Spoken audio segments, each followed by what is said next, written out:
Hey everybody, Stefan Molyneux. Hope you're doing well. Let's do a deep dive into the foggy, misdirecting heart of propaganda and have a look at how the mainstream media is framing the imminent release, it seems to be tomorrow, of this memo regarding what seem to be FBI abuses of the FISA court program in order to be able to spy upon Donald Trump's campaign during the election year. Serious stuff. This is illegal stuff. It is 10 years in prison kind of stuff, some of this. So the question for the mainstream media, overwhelmingly leftist, of course, is how are we going to frame this so that people can reject the contents of the memo, if it is what people think? How can we frame it so that people will reject it? So let's have a look at a Reuters article so that you can get used to detailing and unpacking this kind of propaganda. It's really fascinating stuff. So the Reuters article, I'll put a link to it below. It just came out shortly this morning. Goes like this. FBI expresses grave concerns over Republican memo's accuracy. Now that is a beautiful article just to get you pumped and primed to reject it. So let's just unpack it. So FBI expresses grave concerns. Grave concerns is a serious, measured, wise phrase. FBI expresses grave concerns over Republican memo's accuracy. So you want to frame the memo as being the product of the Republicans rather than any kind of factual document whatsoever. And of course, you want to refer to it as a memo.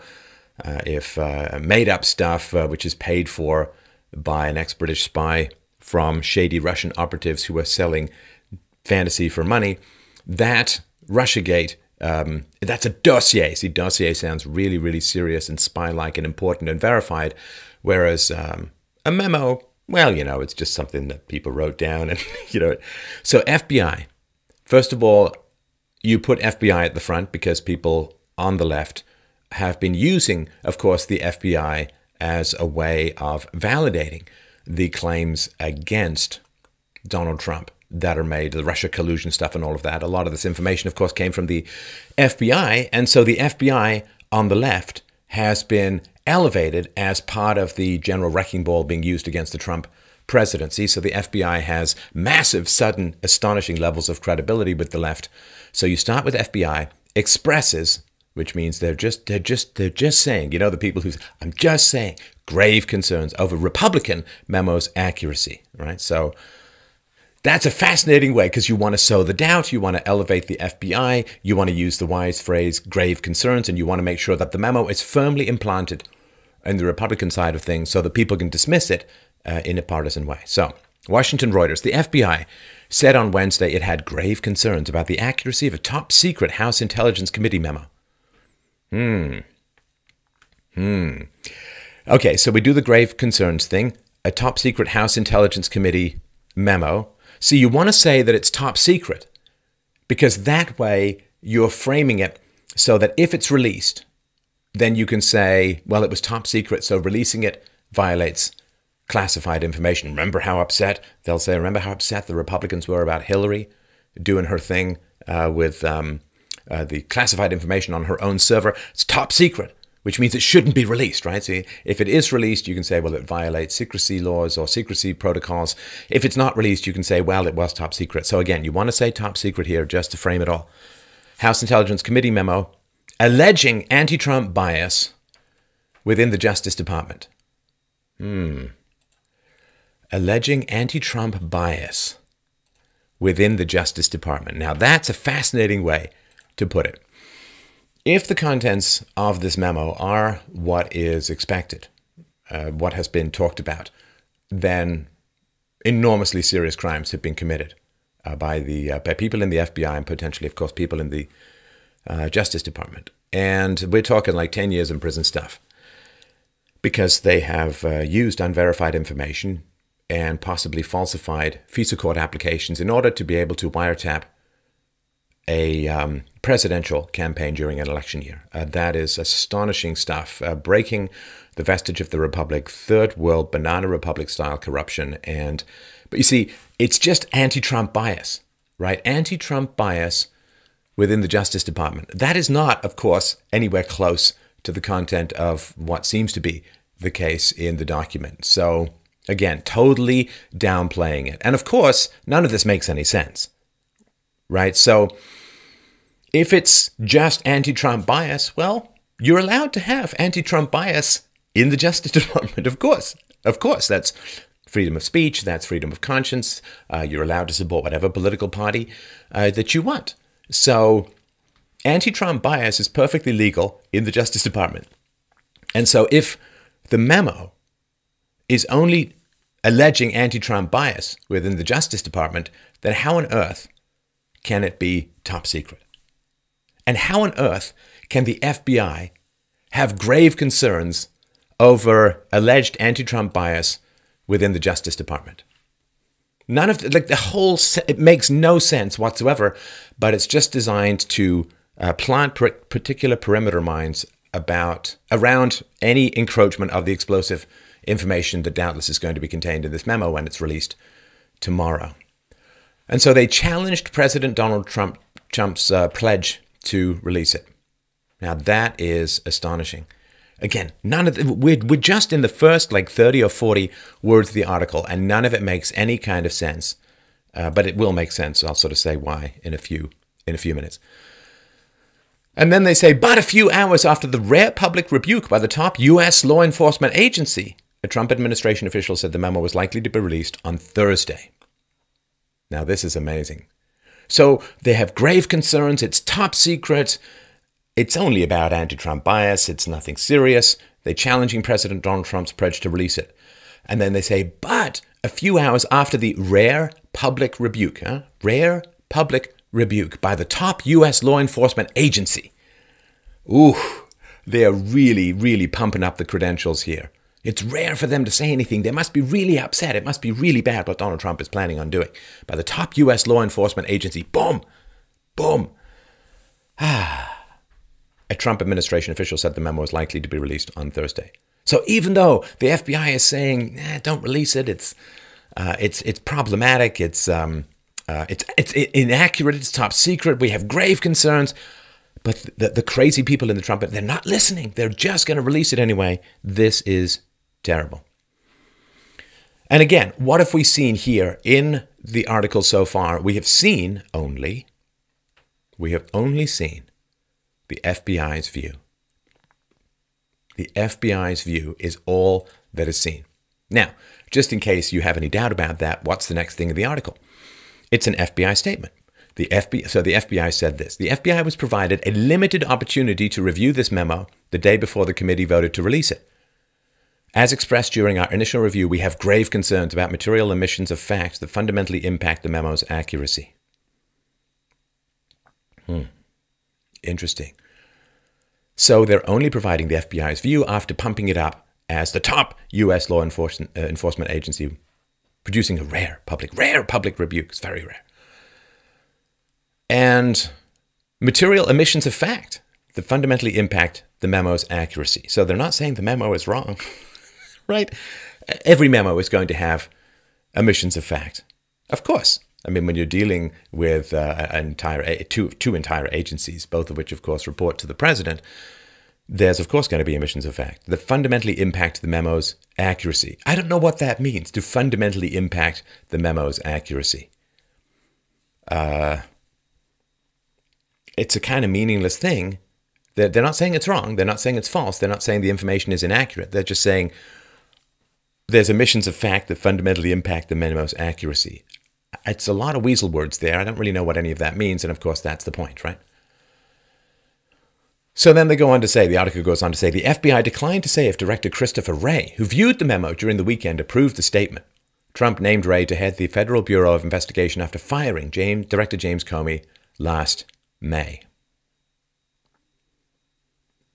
Now, I think this is just a way of bringing back in that Trump fired James Comey, which, of course, this is the big story, is that James Comey was going to investigate or was investigating, and Trump fired him because he was getting close or was going to get close or something like that. So it says here, the memo has become a lightning rod in a partisan fight over investigations into alleged Russian meddling in the 2016 U.S. election and possible collusion by Trump's campaign, which Russia and Trump have both denied. A lightning rod in a partisan fight. Ah, you see?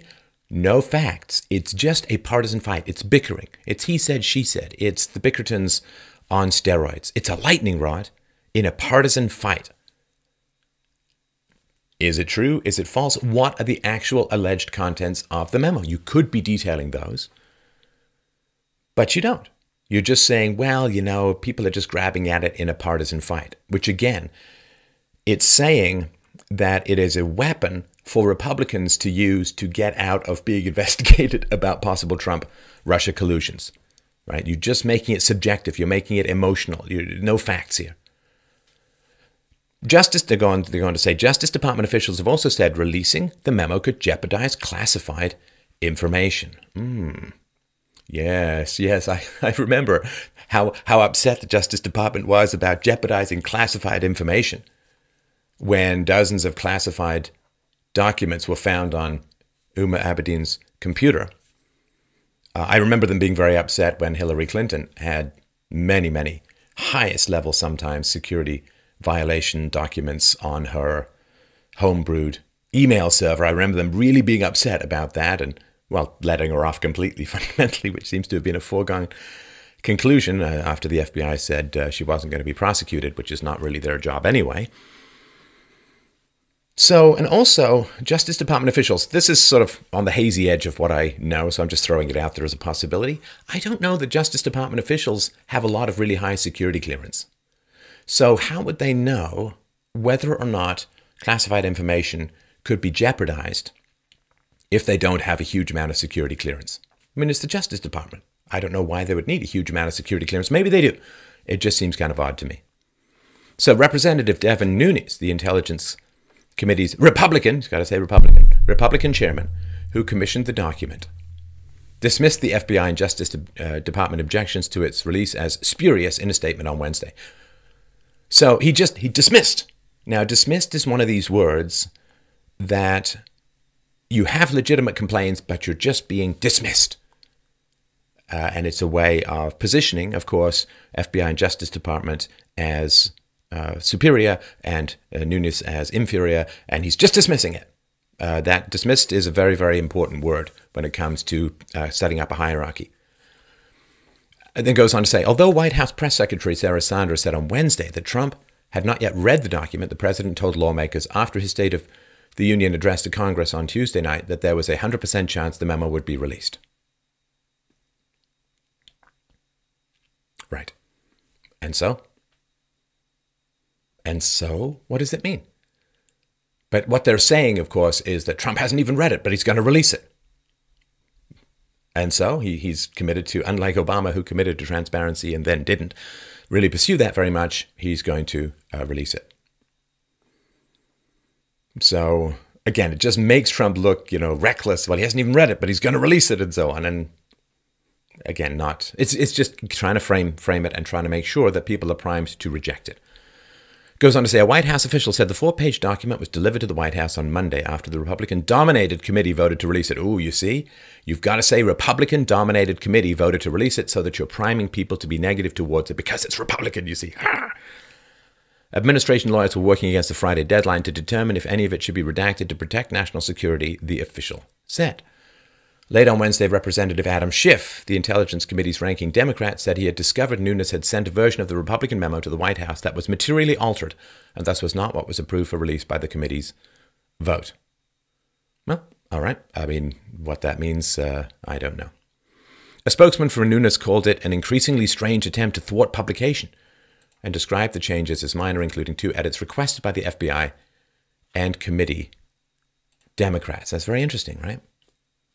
Materially altered and was not what was approved for release. So, see, it's really, really important that the FBI and the DOJ have feedback on this memo, right? It's really important to listen to them, but there are 2 edits requested by the FBI and committee Democrats, and but that makes it less valid. See, again, doesn't make any sense. Doesn't make any sense at all. Republicans who blocked an effort to release a counterpoint memo by the panel's Democrats say their document exposes anti-Trump bias by the FBI and the Justice Department in seeking a warrant to conduct an eavesdropping operation. Now you see, I guess they have to include it, otherwise it's too obvious, but they've got to drop it way down. And again, they're talking about anti-Trump bias by the FBI and the Justice Department in seeking a warrant to conduct an eavesdropping operation. Now, again, anti-Trump bias has nothing to do with seeking a warrant to conduct an eavesdropping operation. You can obey the law, you can go through the proper channels to get your FISA warrant, and you can have all the anti-Trump bias that you want. But if the anti-Trump bias does not lead you to break the law, to materially alter the FISA requirement, and to perhaps talk about the contents of the Russian dossier as being more valid than you've been able to establish if you falsify, if you lie, right? This is all very, very big stuff if this is what's going on. But again, anti-Trump bias in seeking a warrant, again, the bias has nothing to do with it. Nothing to do with it whatsoever. The question is, were there abuses of the FISA court system in order to get eavesdropping operation on the Trump campaign or one or more of its members during an election cycle? Anti-Trump bias has nothing to do with it. But by repeating anti-Trump bias, they're attempting to hook into the brain chemistry of the people who already have anti-Trump bias and saying, well, what's wrong with having anti-Trump bias? Goes on to say, Democrats say the memo selectively uses highly classified materials in a misleading effort to discredit Special Counsel Robert Mueller, who is leading the Justice Department's Russia probe, and Deputy U.S. Attorney General Rod Rosenstein, who hired him. Okay, so this is very important as well. Democrats say, now, have you talked to any Republicans? Have you reported on what the Republicans have said is in, or hinted at, is in the memo? Now, you're going, you FBI, DOJ, Democrats, and all that. And every time the Republicans dismiss, the Republicans block, right? They sound obstructionist. They sound superior. Democrats say, this article says, the memo selectively uses highly classified materials in a misleading effort to discredit, Special Counsel Robert Mueller. Very, very compressed here. So selectively uses, that's like selectively edits, like the charge of Project Veritas, right? It's nonsense. Selectively uses highly classified materials in a misleading effort to discredit Special Counsel Robert Mueller. Excellent. Selectively uses highly classified materials. Sounds really bad. It's cherry-picking highly classified in a misleading effort to discredit. Now, this, of course, I believe, is our opinion of the writer of the article. Now, if you have a strong anti-Trump bias and a pro-Democrat bias, you will only quote what the Democrats say about this. You will not quote what the Republicans say about it at all, right? So this is a way of just showing the bias of the way that this sort of stuff is written. It's a misleading effort to discredit Special Counsel Robert Mueller, who is leading the Justice Department Russia probe. Right? Again, any facts, any contents? No, it's just what people are saying about it, and it's all emotions. In an opinion piece, the article says, published on Wednesday in the Washington Post, Adam Schiff, the Intelligence Committee's senior Democrat, said the Republican memo was intended to set the stage for Trump to fire Mueller or Rosenstein. 4 sources familiar with the memo told Reuters it accused the FBI and Justice Department of misleading a Foreign Intelligence Surveillance Court judge in seeking an extension in March 2017 of a warrant for a secret eavesdropping operation against Carter Page, an advisor to Trump's 2016 campaign. Right, so here again, you got to get the facts in, but you want to wrap it all in a whole bunch of emotional bias. The Republican memo was intended to set the stage for Trump to fire Mueller or Rosenstein. Now, again, you want to prime people for this, because the story on the left is that, Mueller and or Rosenstein, they're getting close to revealing the Trump-Russia collusion, so Trump has to fire him in a desperate attempt to stave off justice. And, right, this is the way that it works. So, again, no facts. It's an opinion piece, and again, all you're doing is quoting the Democrats. You're not quoting any of the Republicans or any of the other information that's been put forward. So, here we go. 4 sources familiar with the memo told Reuters it accused the FBI and Justice Department of misleading a Foreign Intelligence Surveillance Court judge in seeking an extension in March 2017 of a warrant for a secret eavesdropping operation against Carter Page, an advisor to Trump's 2016 campaign. So, it accused the FBI and Justice Department of misleading a judge. Misleading. Now, if they lied to a judge, if they misrepresented stuff, that's not just a case of misleading. As far as I understand it, again, I'm no lawyer, it's just what I've read, as far as I understand it, that's an unbelievably serious violation of the law. I've heard 10 years in prison kind of stuff. So, but you see, they're just misleading it in seeking an extension of a warrant for a secret eavesdropping operation. Eavesdropping is interesting too. Wiretapping sounds bad. Eavesdropping just sounds like you're listening in. Again, it's one of these words kind of minimized. And using the word misleading as opposed to materially misrepresenting, manipulating the judge in order to pursue a political agenda, misusing the awesome power of communications interceptions that the government has as a result of the war on terror. And again, so they got some of the facts in here, but very, very much minimizing the language.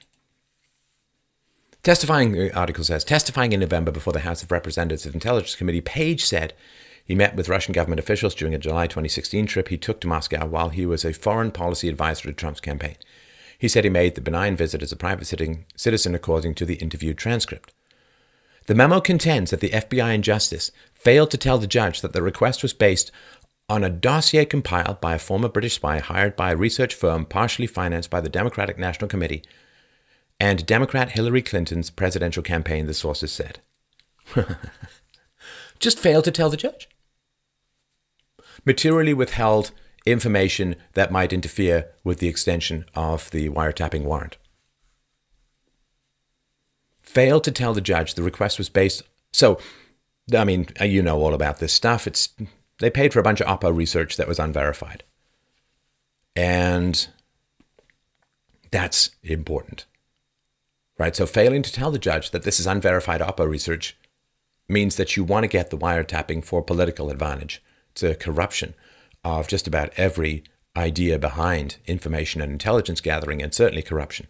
But, you know, after Lois Lerner and the 2012 presidential election, which in my mind was just utterly stolen for Obama by the IRS refusing to grant charity status and demanding sometimes lists of people from Republican-leaning organizations, it was completely swung the election. I mean, the fact that the Democrats might do something like this shocked me again, Mr. Monkey.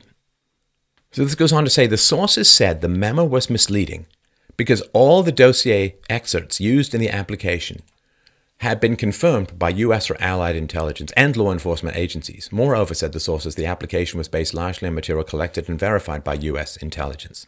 So you understand, this is how it's going to be spun. And again, till the memo comes out, we don't know if it's spin or fact or whatever. But so what they're saying is, well, they didn't tell the judge that the request was based on this dossier, but all the dossier excerpts were confirmed by U.S. or allied intelligence. So we'll find out what happens.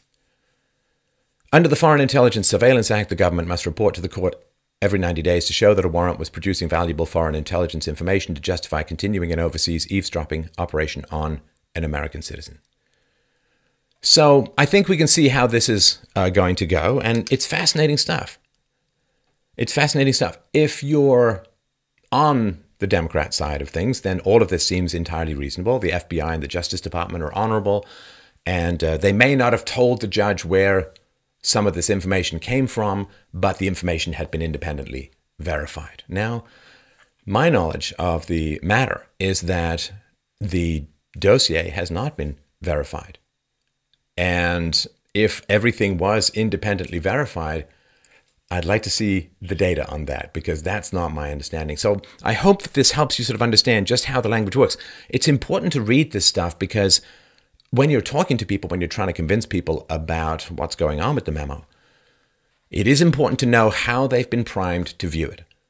So they've been primed to view it as this was a legitimate wiretapping operation based upon verified information. And the only thing they did was, although the information had been verified, they didn't talk about the fact that it came from this Russian dossier. So it's going to seem like a technicality. It's going to seem like an oops omission.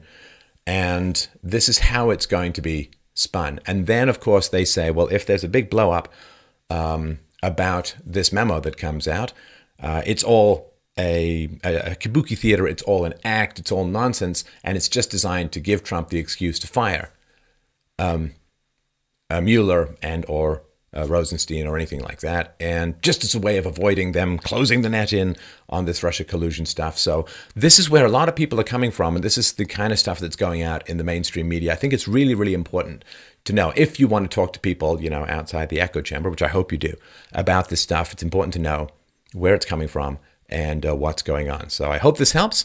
Please don't forget to help out the show. If you find this information valuable and useful, freedomainradio.com/donate. Have yourself a great day. I guess I'll be talking to you tomorrow.